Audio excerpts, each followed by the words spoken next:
Agreement यानी किराए पर बीवी। देश के दिल मध्य प्रदेश में जो सामाजिक कुप्रथा बरसों से चली आ रही है, उस धड़ीचा प्रथा के बारे में हमने आपको बताया था।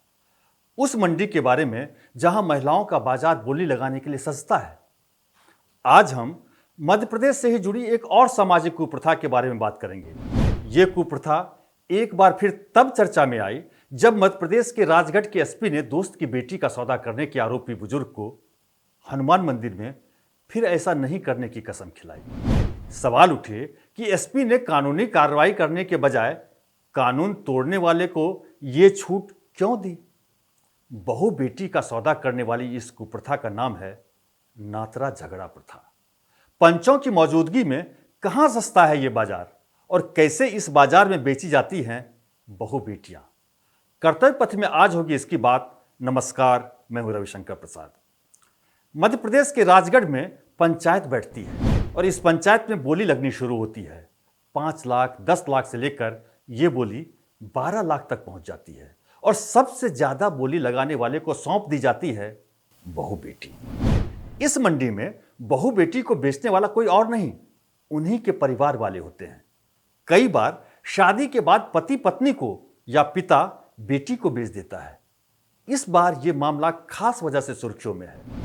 आप हनुमान मंदिर में चश्मे वाले जिस शख्स को टी शर्ट में देख रहे हैं वो राजगढ़ के एसपी आदित्य मिश्रा हैं और वो जिस बुजुर्ग शख्स से बात कर रहे हैं वो अपने दोस्त की बेटी की बोली लगाने वाला है। आरोपों के मुताबिक युवती के पिता नहीं हैं और उसका बाल विवाह हो गया था। अब दूल्हा इसे रखना नहीं चाहता, इसलिए नातरा झगड़ा के लिए पंचायत हुई और युवती के पिता के दोस्त ने ही सबसे ज्यादा बोली लगाई।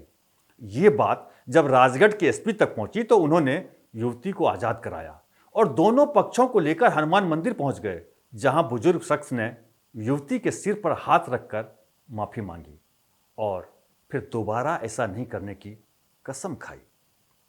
हनुमान जी की सौगंध खाने की वजह से पुलिस ने इस शख्स को चेतावनी देकर छोड़ दिया। अब हम आपको विस्तार से बताते हैं कि ये नातरा झगड़ा प्रथा है क्या। नातरा बेहद पवित्र शब्द है जिसका मतलब होता है नाता। नाता यानी रिश्ता। लेकिन राजस्थान के चित्तौड़गढ़, झालावाड़ जैसे बड़े इलाके के साथ ही मध्य प्रदेश के राजगढ़, गुना, नीमच, जावद, रतलाम जैसे इलाकों में यह कुप्रथा सदियों से चली आ रही है। इसमें कई समुदायों में बचपन में ही शादियां तय कर दी जाती हैं। आगे चलकर वर या वधू पक्ष पहले से तय इस विवाह को करने से पीछे हटते हैं या फिर लड़का या लड़की अपनी मर्जी से हमसफर चुनना चाहते हैं।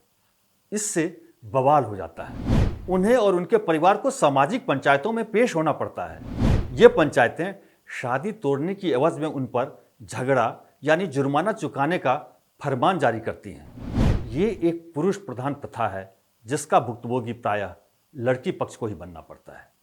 इसे थोड़ा और विस्तार से इस तरह समझिए कि महिला को छोड़ने के बावजूद पति तलाक नहीं देता है। पीहर पक्ष के लोग तलाक के लिए कहते हैं तो लाखों रुपये मांगे जाते हैं। इससे नातरा झगड़ा यानी नाते का झगड़ा लगता है। नातरा झगड़ा, इसमें दोनों पक्षों के बीच गांव में पंचायत बुलाई जाती है। पंचायत दोनों पक्षों की सुनवाई करती है। लड़का पक्ष के लोग अपनी मांग रखते हैं। इस दौरान अगर लड़की पक्ष के लोग उनकी मांग पूरी करने में असमर्थ होते हैं तो लड़की की शादी दूसरे से करवाई जाती है। फिर वही पक्ष रुपये देता है। इसके बाद नातरा झगड़ा खत्म होता है। अगर पंचायत द्वारा तय रकम नहीं दी जाती है तो फसल और परिवार के साथ साथ गांव के अन्य लोगों को भी नुकसान पहुंचाया जाता है। कानूनन इस कुप्रथा पर रोक के बावजूद ये सैकड़ों साल से आज तक जारी है।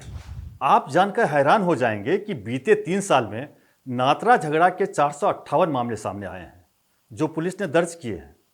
अगर 2019 से लेकर 2024 तक की बात करें तो नातरा झगड़ा के 817 मामले दर्ज किए गए हैं। शोषण की इस प्रथा से न तो सरकार अनजान है और न ही सरकारी अधिकारी। बताया गया कि यह कुप्रथा आदिवासी, एससी और ओबीसी के बीच भी प्रचलित है।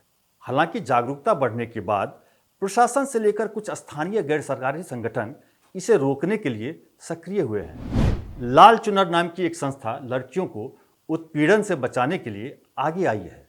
इलाके के राजनंद गांव में लाल चुनर सेना में 900 से ज़्यादा महिलाएं शामिल हैं। ये महिलाएं इस कुप्रथा के खिलाफ मुहिम चलाती हैं। इस सेना में शामिल कई महिलाएं खुद भी इस प्रथा की भुक्तभोगी रही हैं। इस टीम में शामिल महिलाएं अब इसके खिलाफ आदिवासी और पिछड़े सामाजिक तबके से आने वाले लोगों को जागरूक करने का काम कर रही हैं। इस टीम की महिलाएं पहचान के तौर पर लाल रंग की साड़ी या चुनरी पहनती हैं, इसलिए इन्हें लाल चुनर महिलाएं कहा जाता है। जागरूकता का ही असर है कि नाथद्वारा झगड़ा मामलों में जो शिकायतें पुलिस में दर्ज की गई हैं, उनमें आरोपी व्यक्तियों को सजा भी मिली है।